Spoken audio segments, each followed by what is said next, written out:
All right, welcome to day 2 of the Street Fighter 25th Anniversary Tournament in Los Angeles. My name is Ultra David. I'm James Chen, and we've got some exciting action. We've got all finals, all top 4 for Super Turbo, top 4 for Third Strike. We've got top 8 for Cross Tekken, and we have the entire top 32 for Street Fighter 4 playing today. And we're starting with Super Turbo right away, guys. That's right. Yeah, we're just going to jump right into it here. We've already gotten the players ready that you can see, ready to go. Yep, and first match we've got is Bucktooth, a.k.a. Campbell Tran, going up against John. I'm sorry, I see John over there. It's Justin Wong. And Campbell apparently is going to be coached by John Choi, and Justin's going to be coached by Ricky. I like what is John Choi like trying to point out? Like, yeah, I don't really know. He's like telling Campbell like, this is the character you should pick. Yeah, this exactly. is who you should use. I think that's what's going on. Yeah, exactly. No, Campbell's actually been playing Super Turbo for a very long time. He's very, very good at this game. So. Yeah, actually, Justin Wong's been playing Super Turbo for a long time. He was telling me yesterday how he is now telling other people stuff about the game that they don't know. So he says he considers himself old school now. Yeah, but I know. No, sorry. Well, look, for you, nobody's old school who didn't start playing, at 92. Right? That's like the cutoff. I actually want to. For me, he's older school than me, so that's cool. That's true. I actually want to change it now instead of having old school, new school, whatever. To actually just call them certain generations. Yeah, we should have epics. Yeah, exactly. But here we go.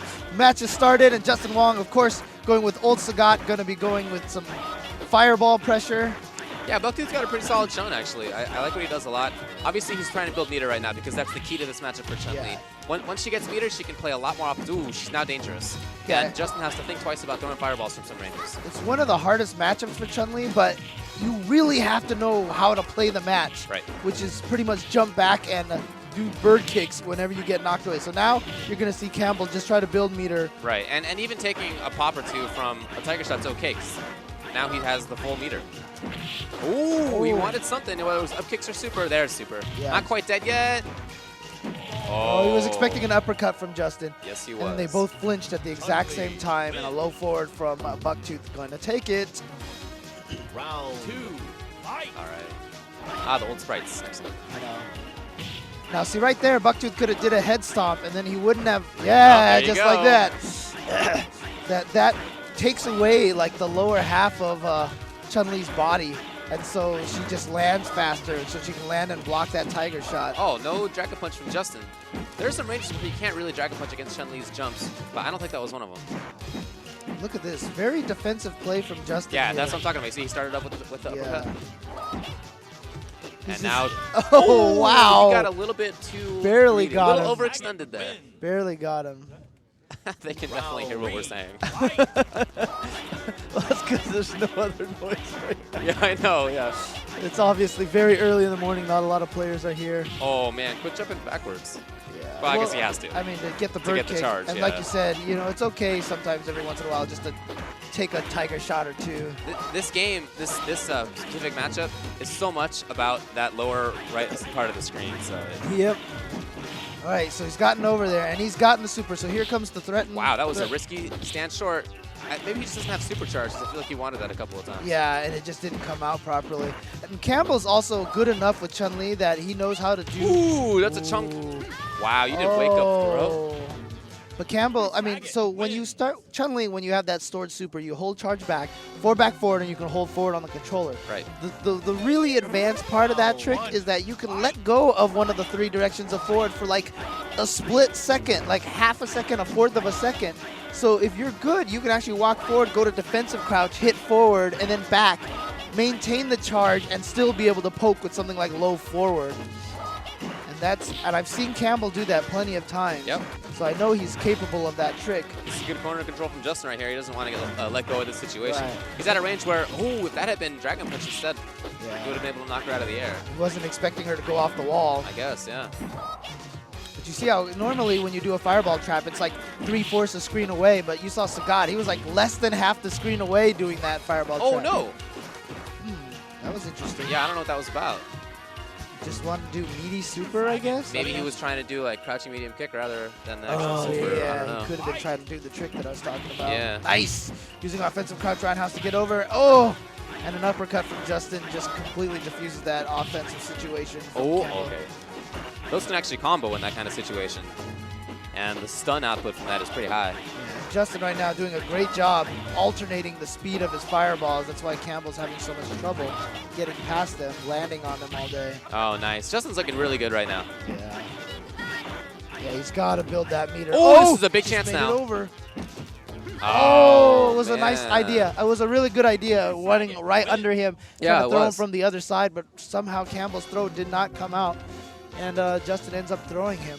Now, just to get people at home, I guess, to understand the situation right now, there are some players who haven't shown up yet. Yeah, that's true. For the HDR top 8. happen. Yeah, so we're trying to get as many matches on stream as we can right now. Right. And I know they are playing some matches off stream as well. I Okay. think John Choi just played Snake Eyes, and I'm not sure who won that one. Yeah, I know. I walked up to Via. Are you serious? I was like, wait, why is this not on the stream? Oh, I'm so yeah, mad. So hopefully we'll get a bunch of other matches on stream. You can actually, no, I don't know if they're updating Challenge, are they? It's just Oh, paper brackets, paper brackets turns out. today. Yeah. Okay, gotcha. So yeah, hopefully Wow. we'll get some more matches for you guys on stream. But the cool thing about this tournament today is that, unlike the other two U.S. qualifiers, top first and second place are actually rewarded a trip to the San Francisco Finals on December 8th. So including, as well as the prize money that you see there, even 13th through 16th get $75 each, and 9th through 12th get $87.50. That's an important 50 cents Those right 50 there. cents are important. Hey, you know what? A lot of arcade games cost $2 to play these There days. you go. So, Yeah, you know. you can win $87 and 2 plays at an arcade. Exactly, if you can find one. Yeah, depending on where you live. So I guess we have man. one half of the next match coming up Yep. right here. Definitely one of the stronger players in SoCal. Yeah, absolutely. Him and his brother. I mean, the interesting thing is, like, they both go by, like, DGB is, like, the total, like, name, and it's kind of weird. Like, I've seen them both, like, play online as Well, that. they have two names. One is like DG and the other one is V, and I forget Right, what they it's stand Vintage and Yeah, Dark Vintage. and Dark Guided. Yeah, Dark yeah. Gated. There you go. Right, but they collectively are Yeah. DG. So, like, sometimes you'll see, like, DGV. In essence, they're actually two separate people. They are. But they are definitely two of the strongest players in SoCal. They've been really stepping up their games recently. So, Yeah, he's a really strong guy. He's been really strong for a while at this point. I wonder if his brother's still in it right I don't know. now. Yeah, but we'll find out. Yeah, they show up regularly to Super Arcade. Oh yeah, Not just on Wednesday night fights, but there are often tournaments Saturdays or Sundays Oh as yeah, well yeah. that they show up to. And Streamed by twitch.tv/IE Battlegrounds. yeah, when. Oh, Shoto's all day. I know Shoto's all day. Yeah. But you know, on Wednesday nights at Wednesday Night Fights, when Muffin Man used to run those ST tournaments every week. Yeah. DGV, both of them would show up all Yep. the time, along with, you know, all the other guys that we saw. Like we saw Stacy yesterday. Yeah, Papercut and yeah. you and me. Oh yeah, for sure, Yeah. for sure. Love that game. Yeah, definitely. Never get Super Turbo. Never gets old. So man. his opponent is Shoto's All Day. Yes, and Shoto's all day. As I'm pretty sure is another SoCal player. I don't remember who he uses. Oh yeah. I think that's him right there. Is that him? Because he's also plays at Wednesday Night Fights all the time. Oh, okay. See, I recognize this guy who's walking up. Yeah. I didn't know that that's what name he went by. I'm Yeah, not- he's a good player. I'm not sure if that is him or not. He might be just looking for a joystick. Okay. But yeah, SoCal has a really strong ST scene. And the interesting thing about the ST scene is a lot. I would probably say now 80% of that ST scene is GGPO bred or their new generation ST players, you know? I mean, honestly, like yourself, myself, Alex Valle might be like the only old school guys who Yeah, are I playing mean, I'm not Super even Turbo old there. school. You guys are old school. I came in at like 02, fair 03 enough, even. fair So enough, like yeah. I'm already in this like mid-range sort of situation. But then there are people there who are even newer school. Yeah. Right. Like Papercut, for Like example. Papercut. We mentioned him. He's started mastering the T-Hawk option selects and Right. negative edge SPDs, and Right. he's been doing a lot of damage at recent tournaments. He even He made has. it. He made it into the Tournament of Legends, if I'm not mistaken. Yeah, he did. But he did lose yesterday to Justin Wong. Yes. when Justin was using Sagat too, which is actually a tough match for Sagat. It can be a tough match, right? It can be. I think it's pretty even, but whatever. Okay, okay. Well, I mean, in other words, old Sagat, you're so used to him basically destroying everybody but top tier. Yeah. And T-Hawk can actually fight him. But then again, these days, T-Hawk is kind of top tier. Maybe he is. You know, 20 years later, T-Hawk has risen from 16th place to like 5th place in the tier list now. And apparently a lot of people give credit to the discovery of this negative edge option select craziness of T-Hawk to Sako. Oh, is that so? Yeah, a lot of people were saying that that's what, that he was the one who invented it. But wow. I mean, it would make sense if he was the one who did it, but you know. I can believe it. I just didn't know that he spent that much time with the game. And here we go. Yep, that is Shoto's all day. He's a very solid player. Yeah, and I've seen him do really well, not just with Shotos, but with a couple other characters like DJ. Yeah, he's called Shotos all day, but funny thing is, I've seen him play like the whole cast. Yeah, I've seen him play a lot. Yeah, he goes through all the different characters. Round 1, fight! Button checking here. Yeah. Yep. Although I would imagine, well, it's probably not going to look too different, the actual match. Yeah, exactly. You know, DGV is a Ryu player. I expect him to just stick with Ryu. Well, I think one of them plays Ken, one of them plays Ryu, right? Yeah, but this one is the one that plays Ryu. Right, I think this is, I mean, it sounds really bad, but I'm pretty sure this is Vintage that's up I just don't remember the individual names. Yeah, I know, because I always just know them as DGV. Yeah, right? even when we like hang out with them in the arcade. Yeah, I know. It's really bad. All right. Yeah, but whatever. Okay. Making sure it's all cool. Or trying to figure out how to move around. To the button config. Yeah. You can't do, okay, well, in any case, here we go. Yep, see, just listed as DGV. So that's the way it works. People cannot blame us for being confused. Oh, maybe he is going to go with Ken. Because he seems to be hovering on that. Wow, all right, never mind. I mean, I've seen him play Ken, but Round 1. Not really in tournament in a long while. Oh, okay, it's still a button check.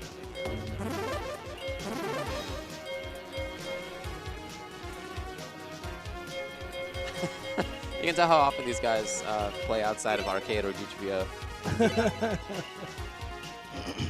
Yeah, they're usually playing on the, and you know, they haven't shown up to Super Arcade recently because Super Turbo has been taken away from the Japanese cabinets, and they prefer the Japanese controls. A lot of the players actually prefer the Japanese controls now. Isn't that weird? I think that that's a sign of how much new blood Super Turbo has gotten in it. Yeah. That the preferred system, the preferred controls are the Japanese style rather than the American style. Oh yeah. Time was, if it wasn't American, people didn't play. I remember the very first time I sat down with Japanese controls on Super Turbo, and I started messing with it.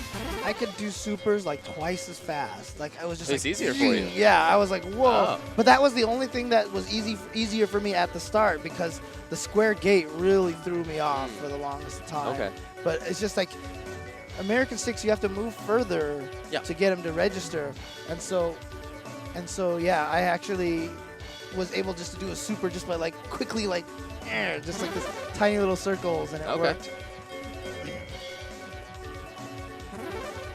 Oh, really easy. Wow. I'm going to go with chun-li instead. Is this for real? Oh, no, wait. I think that is Dark Gate. Round 1. Okay. Anyways. Nope. What is going on? I'm not sure what's happening here. Oh, were they in HDR? No, because it said new or old characters.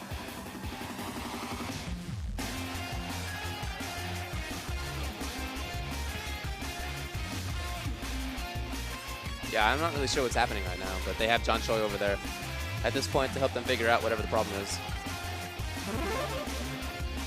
Help walk them through it. You can see on the far right of your screen, that's where the Super Turbo systems are. Yeah, where you see Ricky Ortiz and Campbell standing back there. Yeah.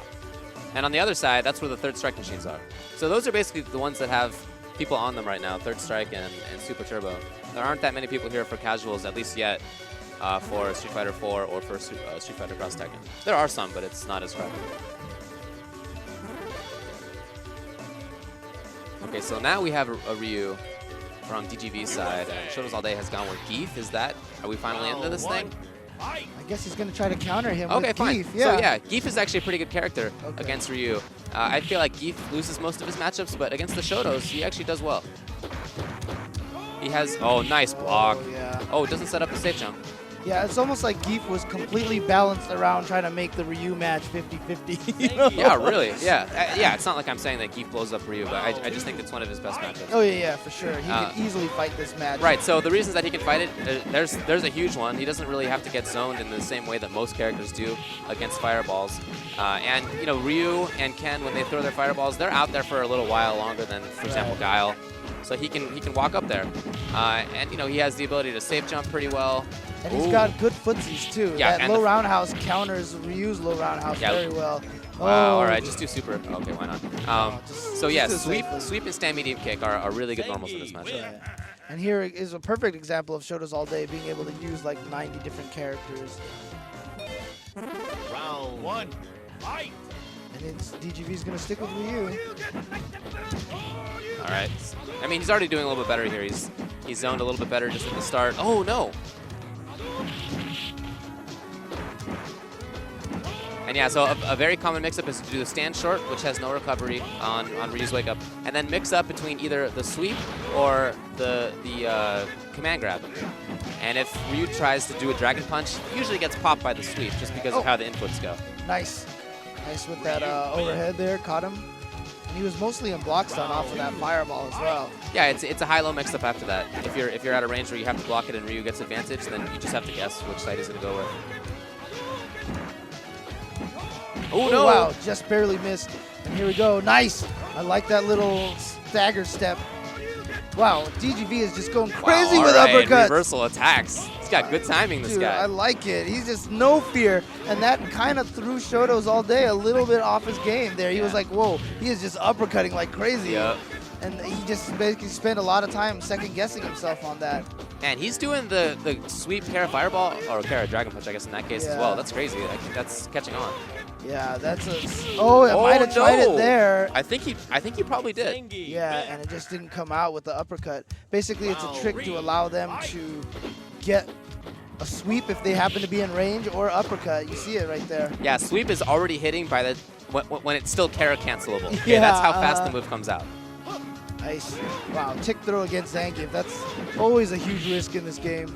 But here we go. Shotos All Day, very close to taking this game. And you see how careful DGV is about throwing his fireballs at this point. He does not want to get lariated through.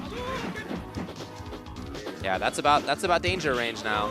A jump fierce from Geef would pop him there. Two great distances on those sweeps, draining Shotos All Day down to pretty much no life. But one SPD can take it still. Still dangerous. Oh, that's it! He did it again. He jumped over and caught him. Oh, man. Woo. One low roundhouse, and he was able to take it. Wow, you see the damage output. Yeah, I know. And how that can help balance things out a little bit. Yep, like I said, the comeback factor in this game is the game. Just so. it's the crazy damage, and yeah, definitely. Yeah. I mean, I feel like in this game, like, you're never out of it. Like, no matter what. Like, I feel like any character can kill any character, like, almost instantly. Like, unless it's like a guaranteed death situation. Oh, yeah. Which there are a lot of. Yes, Unless it's that, then yeah. Yeah. All right, so it looks like we have, oh my gosh, we have. Wow, okay. We have old school Justin Wong going up against older school John Choi here, so. Yeah, Justin Wong keeps telling us that now that he considers himself old school because he's been playing since '99. Yeah, but he keeps saying that he's old school, and the only reason why he judges that, like you said, is he can teach people things about Super Turbo. Yeah. So. People, I mean, Papercut can teach people about Super Turbo because he's great at it, but right. doesn't mean he's old school, right? Exactly. It's called flawed Justin logic. Yeah. But then again, how can you really talk smack about Justin logic when he just like knows what you're going to do before you do it every single time? You know, I don't know. Personally, I would consider him old school, but that's just because he's older school than me. By a few years. True. Yeah, John Choi probably not going to end up with Blanca. Not really his character. It's Ryu or old Sagat, and Justin is almost exclusively old Sagat, except for in matches like Dalsum, where his character gets countered. He'll go with Chun-Li. Yeah, old Sagat, despite being one of the best in the game, has one of the worst matches in the game in Old Sagat against Dawson. Right. He just gets ripped up. The only person who knows how to fight that match really well is John Choi. Yeah. John Choi is the best at fighting that match. So it'll be an Old Sagat mirror matchup. Justin is on the right in the blue shorts, John Choi in the purple, in the way better color. So this is a kind of interesting matchup in my opinion. Yeah, you're going to see a ton of fireballs, but it's all... Oh, wow. That was... I don't know if that was supposed to be a punch, Tiger. Yeah, it's so much just about where you are on screen and whether you're busy at the time. That is to say, if you overcommit to some Tiger shot or a jump or something like that, you can completely give your positioning away. And the trickiest thing about this match, honestly, is that one of the common strategies for Sagat is to throw high Tigers just to kind of, you know, confuse the opponent so it's harder to jump and navigate around. You can't do that in this match because the low Tiger just goes right under that. And since Sagats are going to be throwing so many low Tigers, high Tiger is just, you can't afford to throw it. Yeah, it's a rarity for sure. Yeah. And while old Sagat does like kill so many of the other characters in this game, still not considered the best character in this game. I consider Sagat very much the Cable of this game, or I should say Cable is the old Sagat of the game, you know.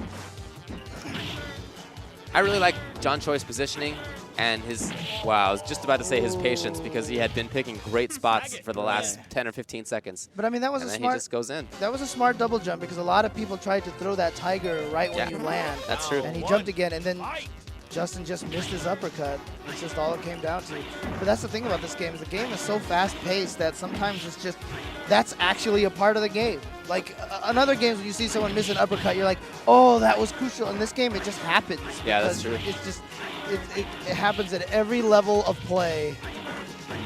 Oh, this is a really bad spot for Justin now. Oh, and a sweep. He just happened to jump toward when John Choi was looking for sweep. That is a lucky break for Justin. Gets him out. Gives him some life.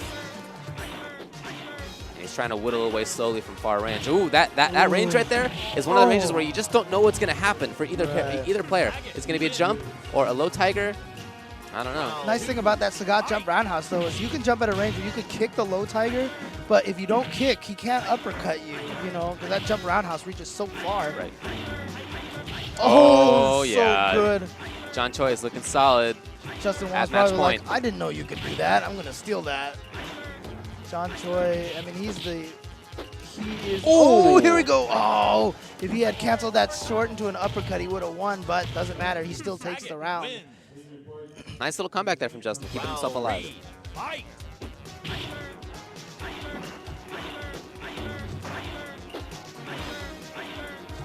John Choi is, you know, a lot more willing to not throw fireballs, I've noticed, and I wonder if that's throwing Justin off a little bit because he knows that John is all about the fireball game in general. Right. Maybe maybe Justin came in expecting a little bit of a different play style from John. Oh, that was supposed to be Tiger Knee. Yeah. It's not Dragon Punch motion in this game, it's Tiger Knee motion. That's why that motion has always been called Tiger Knee. Down back to up toward. Oh, great jump from Justin, and he's just got John locked down in the corner. Man, he really turned it on there. I think he started to figure out maybe some of John Choi's timings in that last, round and a half. Yeah, no change from either one of them. It's going to be Sagat mirrors until the end. Yeah, John Choi, actually seems a little more tentative about throwing fireballs. He's normally the fireball king. Right. But now he's doing a good job because he's baited Justin a couple of times into mistakes. All right, here we go. John Choi. Yeah, this is a lot more how the first game went. See, right when he lands, the opponent throwing that Tiger, that's a very common thing. That's why you saw John Choi do that double jump before. Nice. See him just whiffing buttons there. Yeah. It's kind of a way to force your opponent's hand. They want to react to something, and Justin is very much a reactions player. And John knows that. Nice walk-up sweep to start the round from Justin. He's got a slight life lead right now. Okay, got Choi down to half life. Oh! Wow, that could have been so much more, but he got the dizzy anyway, and it's going to go down to the final round. And I think Justin meant to uppercut him to death there. Came out with a high Tiger. Gonna be a success. He's gonna win the round anyway, but you gotta think to yourself, like, dang it, why didn't that uppercut come out? Right. Oh, Justin making his move early. And yeah, that was a range where he couldn't safely throw a Tiger shot, so he doesn't, but lands on that. Had to block. That would have been stunned. Oh, great wow. stuff. Using Nice that. battling back. And looked like Justin's game early on. Oh! That should be Chip it. him out. He can't get out of that. Doesn't have Yep. invincibility enough, and that's it. John Choi takes it. So a lot of people probably don't, who play the more recent games probably don't know that there's no trip guard in this game. In other words, when you land from a jump, you can get hit by a sweep and there's nothing you can do about it. Like In Street Fighter 4, if you jump and don't do an attack, you can actually cancel your landing frames into blocking frames. Right. And that's pretty common. A lot of games do that, but this game does not. You can't cancel it into anything.